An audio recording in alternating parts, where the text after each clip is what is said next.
Hi everyone, my name is Aarti. My YouTube channel name is Physics with Aarti. In this channel I teach you physics which related to class 9, 10, 11, 12, BSc and MSc. Again जिससे पहले से मेरे channel में physics से video देखिए उसे पता है कि मेरी क्लास 12 का चैप्टर इलेक्ट्रोमैग्नेटिक इंडक्शन चल रहा है, जिसमें से कि मैंने आपसे कहा था कि मैं टॉपिक नेक्स्ट वीडियो में पढ़ाऊँगी. So without any wasting of time let's be get start. Self induction. What is the self induction? Self induction किसे कहते हैं? व्हेन ए करंट, जब कोई करंट फ्लो करती है इन अ कॉइल में, it give rise to a magnetic flux, और magnetic flux को राइज करती है थ्रू द कॉइल इटसेल्फ, अपने आप. और एज द, जैसे strength of the current change होती है तो जो लिंक मैग्नेटिक फ्लक्स होता है वो भी चेंज होता है. एंड एन अपोजिंग ईएमएफ, और वो ईएमएफ इलेक्ट्रोमैग्नेटिक फोर्स का अपोज मतलब विरोध करता है, is induce in the coil, जो कि कॉइल में इंड्यूस होता है. दिस ईएमएफ इज कॉल्ड, इस ईएमएफ को ही हम सेल्फ इंड्यूस ईएमएफ कहते हैं और बैक ईएमएफ कहते हैं. एंड द फिनोमेना, इस फिनोमेना को हम क्या कहते हैं? Self induction. सेल्फ इंडक्शन क्या होता है? Is the phenomena of production of induce EMF in the coil when a changing current pass through it. Self induction एक फिनोमेना होता है प्रोडक्शन करने का ऑफ इंड्यूस ईएमएफ का कॉइल में, जब चेंजिंग करंट पास होती है. कंडीशन ये है कि करंट क्या होनी चाहिए? चेंजेस.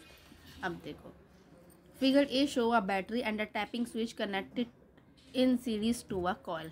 ये रही हमारी फिगर ए. देखिए ये रही फिगर ए, मेरी बैटरी, स्विच क्लोज है. जब बैटरी क्लोज है तो यहाँ से करंट फ्लो हो रही है, इंक्रीजिंग बैटिंग करंट, और इंड्यूस करंट इस डायरेक्शन में है. ठीक, तो अभी हमारी फिगर ए है. देखिए क्या लिखा है. Figure A show a battery, जो कि मैंने आपको दिखाया, एंड ए टैपिंग स्विच, ये भी दिखाया, connected in series to a coil, ये भी मैंने आपको फिगर से दिखाया. और as the switch is close, जो कि मैंने आपको बताया कि फिगर ए में स्विच क्लोज है, the current increases, current increase होती है. And has the magnetic flux through the coil increases from 0 to a maximum value.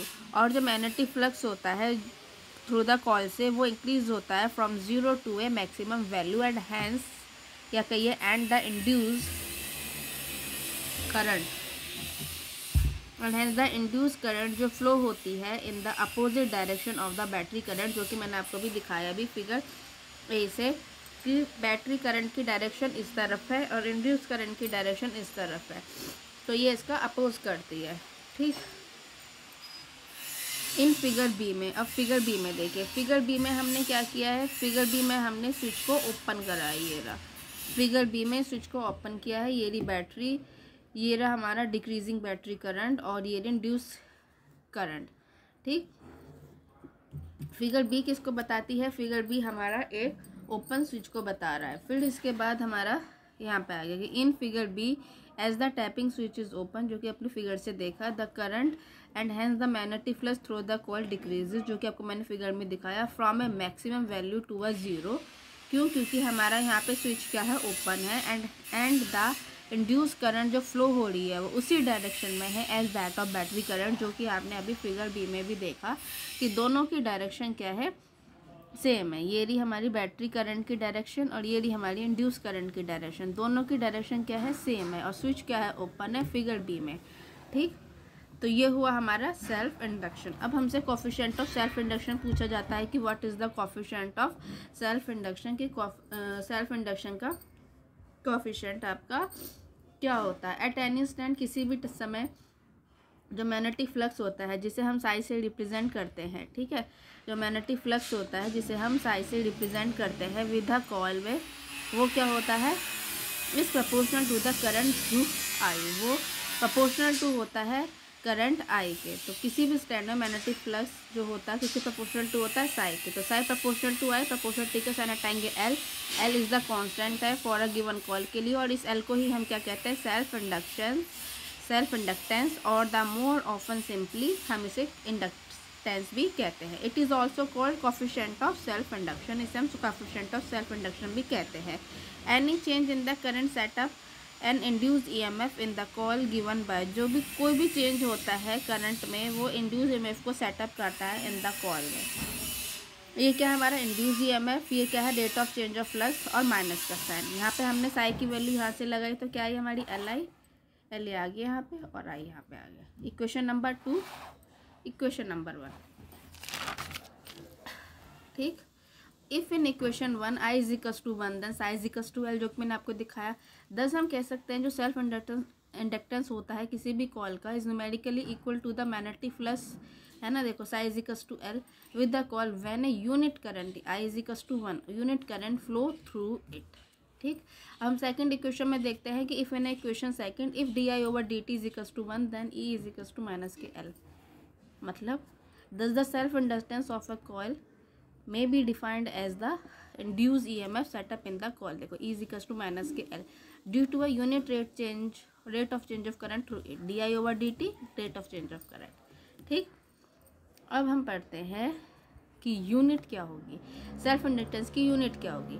हमने क्वेश्चन 2 दिखाई थी, वहाँ से यदि हम L की वैल्यू निकालें तो E upon D I over D T, ये क्या है 1 वोल्ट के बराबर। I क्या है करंट का एम्पियर, 1A मतलब एम्पियर, dt मतलब सेकंड। तो चूंकि di ओवर dt है तो सेकंड का इन्वर्स, इसे ऊपर ले जाएंगे तो क्या आएगा 1 वोल्ट एम्पियर इन्वर्स सेकंड। यदि मैं ऐसा यूनिट निकालूं L की तो हम सबको पता है कि हेनरी होता है, और यहाँ पे 1 हेनरी किसके बराबर होगा 1 VS, V मतलब वोल्ट, S मतलब सेकंड, A मतलब एम्पियर, माइनस के 1, और वोल्ट एम्पियर को क्या कहते हैं वेबर, तो 1 WBA इनवर्स। अब उसके बाद जो आता है वो आती है कि dimension, what is the dimension of this self inductance. हम क्या जानते हैं, अभी हमने साइज इक्वल्स टू एल निकाला था, तो एल की वैल्यू क्या आ जाएगी हमारी साई अपॉन आई। साई की वैल्यू क्या रखी है हमने BA, और आई का आई लिख दिया। F is equals to QV जो साइन थीटा होता है, वहाँ से B की वैल्यू निकालेंगे तो F upon QV sine theta, और A अपॉन आई हमने यहीं रख दिया। एफ की डायमेंशन होती है MLT माइनस 2, और A की डायमेंशन होती है L स्क्वायर। Q होता है हमारा चार्ज, तो उसका हुआ कुलाम, और V हमारा होता है, V की डायमेंशन हुई LT माइनस 4, और साइन थीटा की तो कोई डायमेंशन होगी नहीं यहाँ पे, और I की वैल्यू हो गई एम्पियर। तो यहाँ से हमने इसकी वैल्यू निकाली तो हमारी वैल्यू क्या आई ML2T माइनस 2 और A माइनस 2। तो इसमें सबकी वैल्यू हमारी ये आ गई है। अब हमारे में इसमें A यहाँ पे मैंने लिख रखा है कि 1 कुलाम T की पावर माइनस 1 क्या होता है 1 एम्पियर के। तो यहाँ पे हमने क्या निकाल दिया, हमने निकाल दिया डायमेंशन ऑफ सेल्फ इंडक्टेंस। अब उसके बाद आता है कि self inductance of a long solenoid का क्या होता है। ठीक।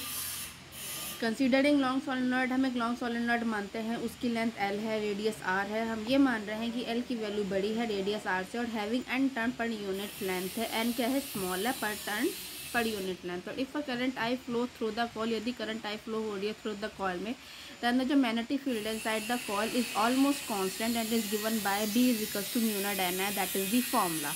साइज इक्वल्स टू BA होता है, पता है, B की वैल्यू यहाँ से रख दी, म्यू नॉट Ni A हो गया, A की वैल्यू पाई R स्क्वायर होती है। ये क्या है the cross section area of the solenoid.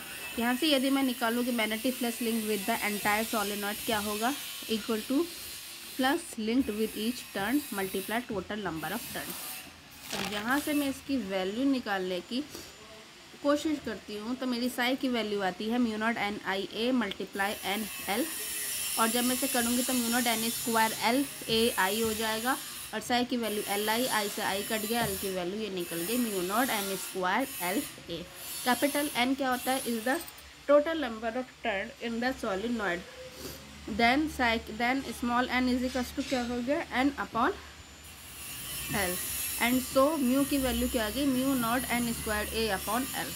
तो यहाँ से मेरी L की वैल्यू आ गई। This is the most important formula for the short, very short और फॉर द न्यूमेरिकल पर्पस। अब हम निकालेंगे कि फिनोमिना क्या होता है associate with the self inductance. सबसे पहला होता है कि स्पार्किंग में कैसे होता है। The break of the circuit is very sudden. जब हम ब्रेक लगाते हैं किसी भी सर्किट में बहुत जल्दी से, तो when the circuit is switch off, हम सर्किट को स्विच ऑफ करते हैं तो एक large self induced EMF setup होता है सर्किट में इन द सेम डायरेक्शन, उसी डायरेक्शन में जो उसकी ओरिजिनल EMF की होती है। और दिस कोजा क्योंकि सेम डायरेक्शन में होते हैं तो एक बिग स्पार्क लगता है across the switch. That is the first application of self induction. तो ये सेल्फ इंडक्शन की हमारी फर्स्ट एप्लीकेशन हुई। नेक्स्ट इज द होती है हमारी नॉन इंडक्टिव वाइंडिंग। ये क्या है, इन रजिस्टेंस बॉक्स, आपने रजिस्टेंस बॉक्स में या पोस्ट ऑफिस बॉक्सेस में देखा होगा कि डिफरेंट रजिस्टेंस कॉल होते हैं, हैव टू बी यूज, इसका यूज़ किया जाता है। और here the wire is first double over itself wire, double होता है अपने आप, ओवर इटसेल्फ मतलब अपने आप, जो आपको फिगर में दिखाऊंगी, एंड देन वाउंड, और उसके बाद वो वाउंड होता है in the form of the coil, coil के फॉर्म में, over a bobbin, bobbin, bobbin में कहते हैं खिड़की। ये देखिए, ये मेरा एक वायर है, अगर मैं यहाँ से लूँ, इस यहाँ से, तो ये वायर एक बार यहाँ से फोल्ड हुआ, अपने आप हो रहा है, देखो यहाँ से हुआ, फिर यहाँ से हुआ, फिर यहाँ से हुआ, फिर उसके बाद फिर अंदर की तरफ से गया, ये अंदर गया छोटा वाला, फिर देखिए छोटा वाला अंदर की तरफ, फिर यहाँ पे छोटा वाला, फिर इस तरफ गया, तो over itself, wound over itself हो जाता है इसमें, ठीक है। ड्यू टू दिस और इस वजह से जो करंट होती है in the two half of the wire flow, current जो फ्लो करती है इन द टू हाफ, ये टू हाफ में हुई, क्योंकि एक इस तरफ है और एक इस तरफ है, ठीक। Of the wire flow in opposite direction, direction opposite है क्योंकि इसकी डायरेक्शन इस तरफ है, तो इसकी डायरेक्शन इस तरफ है, तो तरीके से अपोजिट डायरेक्शन में हो गई।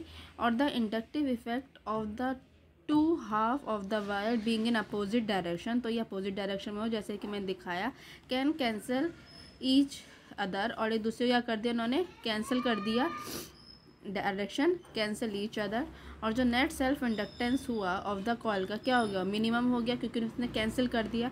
और such a winding of the coil, इस वाइंडिंग ऑफ कॉयल को हम क्या कहते हैं, इज नॉन इंडक्टिव वाइंडिंग, ठीक, नॉन इंडक्टिव वाइंडिंग।